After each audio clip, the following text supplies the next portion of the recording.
So po mga kutraps, ano naman po tayo ngayon? Mag-e-egging tayo.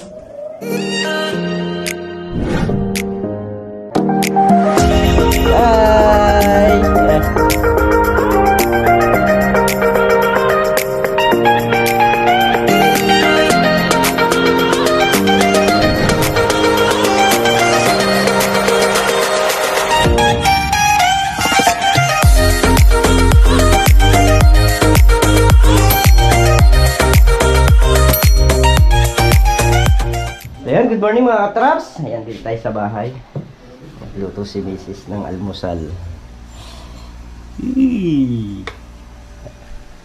Talong sa kabalasenas. Luto na tong kanin, eh. Ayan. So, lalabas na natin yung kanin. Kanin sa nasi. Ayan mga katraps, papunta na kami ng bukid. Ayan, let's go na tayo. So yan na mga katraps, dito na tayo sa bukid. Medyo obserbahan muna natin yung panahon bago tayo kumana mag-spray kasi sayang naman yung gamot kung mauulan lang. Kahapon, ayan, umulan na naman.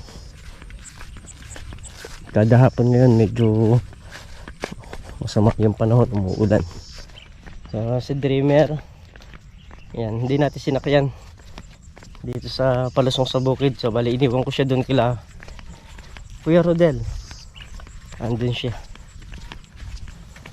So nagkulong-kulong lang kami, yung kulong-kulong ni Kasangga. So yun na mga katraps, dahil nag-uulan, medyo mataas to, tumubo yung aginay. Malakas tumubo itong mga to eh.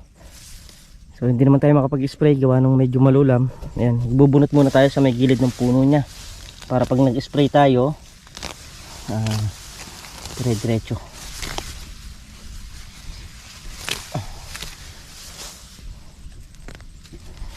Para yung pagpagpag natin ng lupa sa may puno na doon natin papagpag.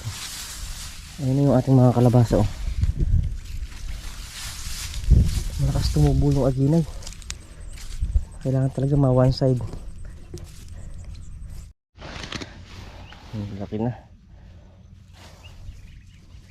Ayan yung kalabasa natin. Kunin natin yung asarol para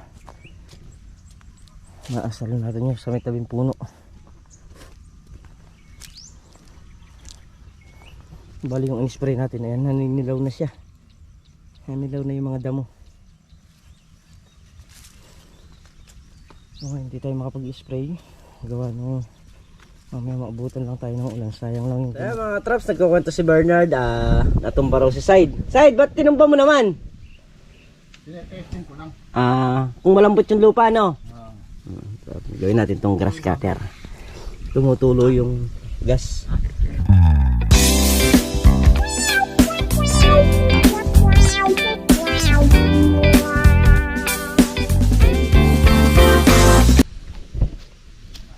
So yun na nga mga katraps,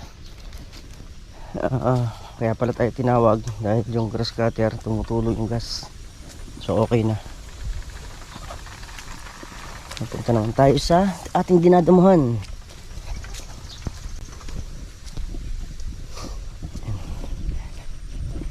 Bali yung paikot ng puno yung dinadamo natin para pagka nag-spray tayo ng one side, hindi na may spray, diretso na pag-spray. Saka para makasingaw na din yung kanyang puno. Kaya mga traps, ganyan yung ginagawa natin. Itong mga damo na nasa gilid niya, na rin yan, nagambulan na rin. Kaya yan, na siya, tagal na siya. Ayan, so bali nakaka-apat na dice na tayo. Ayan, pang anim na yung dalawa na to. Ayan, iba kasi yung nagagambulan. Tapos ito po, yan, sprayin lang po ng yan, pandamo. Yung pagitan niya na yan. So yan na mga katrops, Yun na lang mga sudya. Saka yung dalawa rito. Yan. Yun lang hindi natin nagagambulan. Ano, laki na. Mas magandang tingnan kasi pagka walang damo. Kailangan talaga spray. Spray ng grass zero yung pagitan niya. Kasi ito mga katrops, ito hindi naman kayang patayin ng one side to. Ang pinapatay ng one side, ito, yung mga ganito. Yan. Tapos saka yung mga muta. Yan yung mga pinapatay ng one side. So, inom muna tayo. Punta muna tayo sa kubo. Hour later. So, yun naman mga katrops, hapon na. So, bali, i-update ko rin kayo doon sa ginawa ni Mrs. na kortina. Ayan, bali nakapag-order siya ng kortina. So, tinahi niya kanina. Ayan, kaya, mamaya po. So, bali, nag-video rin po siya ron. So, papanood ko na lang po rito at isasama ko rito sa aking video. Ayan. So, ayan na po sila kabady. Good morning po mga katrops. Ayan po, andito tayo ngayon sa bahay. Mananahi naman po ako ng order na kortina. Pangbintana, saka pangpinto at sa panglababo. Ayan po. Dahil po sa wala kaming bisita sa ngayon at pahinga, tatahiin ko po muna yung mga pa-order ko na kortina. Ayan po siya. Mananahi po tayo ngayon. Ayan po. Para po mayroon tayong another income.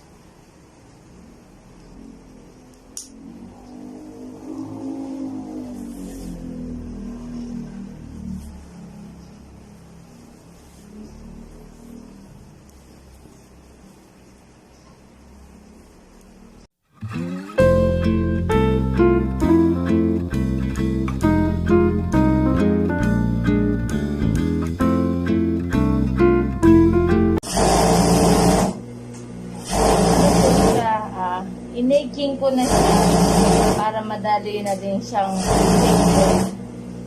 Saka para sure na matibay. Tahi po natin.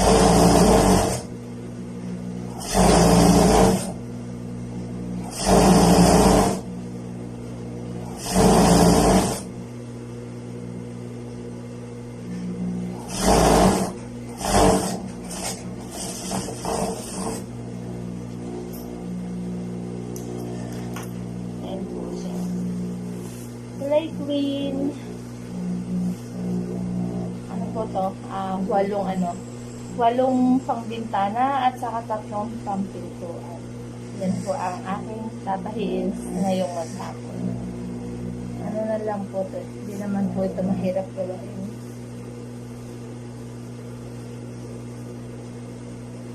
Simple lang po siya. Simpleng kortina lang.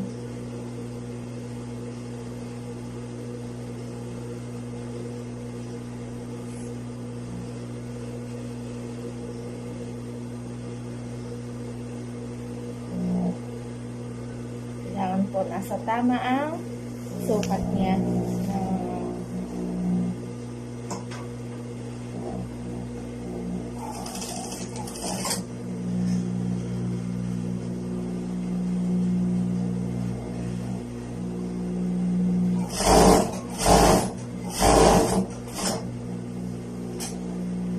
Dito na po tayo sa sa sulutan ng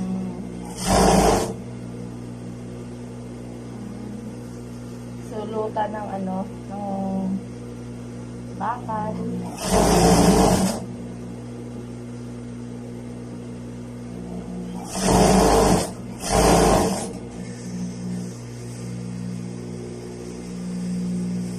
Saman po, ang punta naman po natin sa tindahan namin.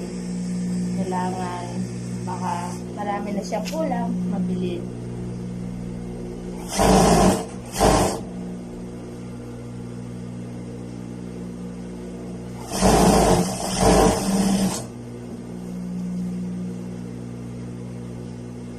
napakainit po kasi kapag walang ginagawa sa bahay.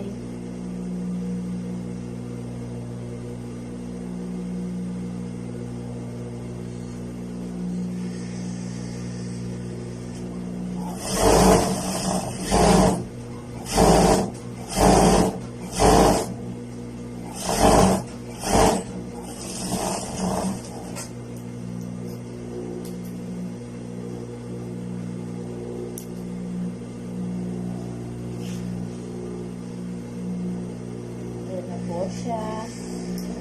Tapos, kailangan po, ano siya, made, simple-simple lang po siya. Pagkakagulo.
Po siya mga katrops. Ayun po.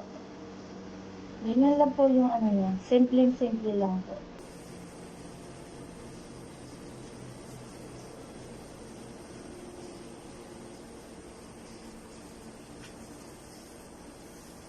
Nakadalawa na po tayo. Yan po siya. Ganyan lang po siya. Ano po to? 6 feet ang haba niya. Tapos, yung ano naman natin, yung sa pangpinto, ang sukat niya po is 8 feet para po maganda po siya. Pangit po kasi yung kurtina na bitin.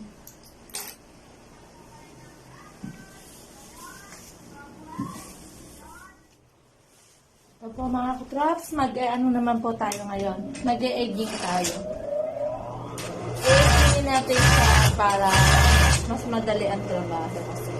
Saka po para walang hindi yung pahingi niya, siya, pulido at saka hindi madumi.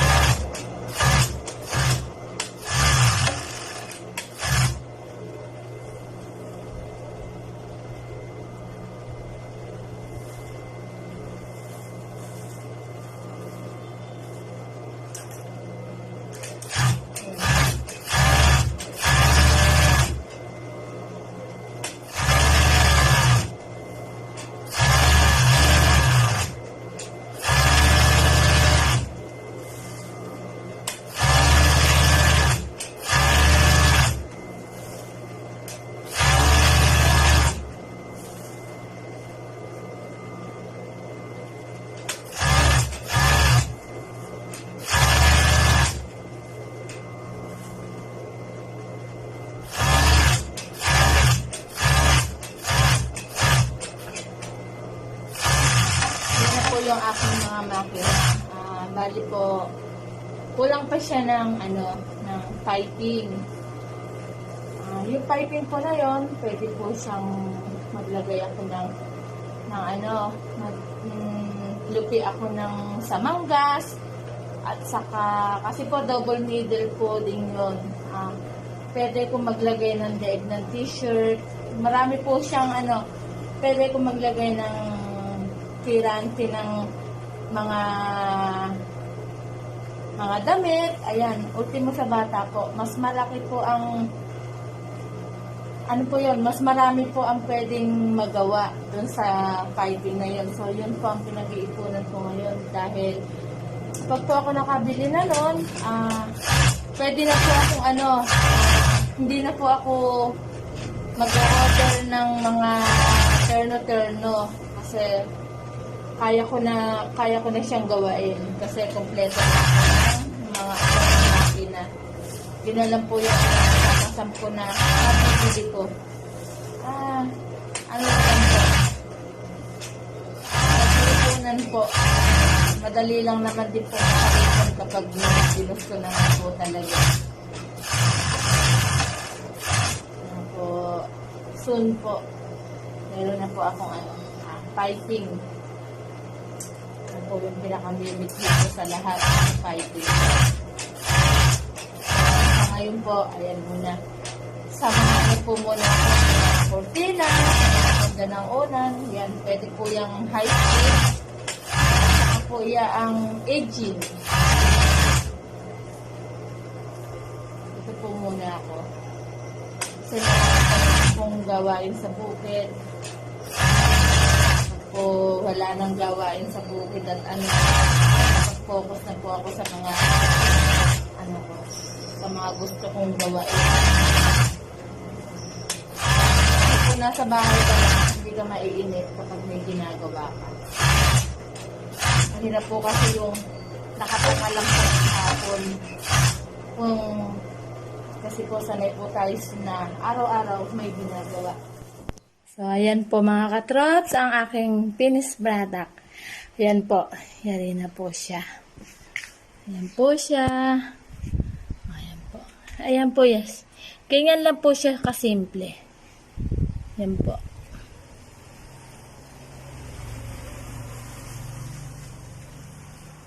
Ano po siya? Apat na pares na sa bintana at saka 2 pintuan. So, may kulang pa po siya na isang pampinto at saka isang panglababo. Naubusan na po tayo ng tela. Ito po ay 21 yards. So, need ko pa po ng mga 4 na yard. Ayan po. Finish na. Ayan po yung tahi niya. Ganyan po. Kasi po kakulay po kasi ng Yan, doble po dito. Para po mas matibay. Saka yan po. Para pong pinaka-design ba. Pa-shearing siya. Ay, thank you Lord. Ayan po. So, ayan mga katraps. Yung kurtinang ginawa ni Mrs. Ayan. So, sa mga gustong umorder, ayan. Ayan. Sa mga gustong umorder, pwede po kayo magpagawa ng kurtina. Kung ano po yung gusto nyong tela. Bali yung una nyong ginawa, ito. Bali ang sabitan po nito, yung bakal talaga. Ayan. Pwede pong pwedeng tali ba? Oo. Pero mas maganda yung tubo siya. Ayan, yung tubo. So, mura lang po yan, okay, mag-alala. So, yun na nga mga katraps. Bali, yung papanood nyo, yung paggawa ni Mrs. nung kanyang kurtina. So, muli po, maraming salamat po sa inyo lahat. Sa walang sawang suporta nyo, sa pagmamahal nyo sa amin. Ingat po kayo palagi. Bye-bye po.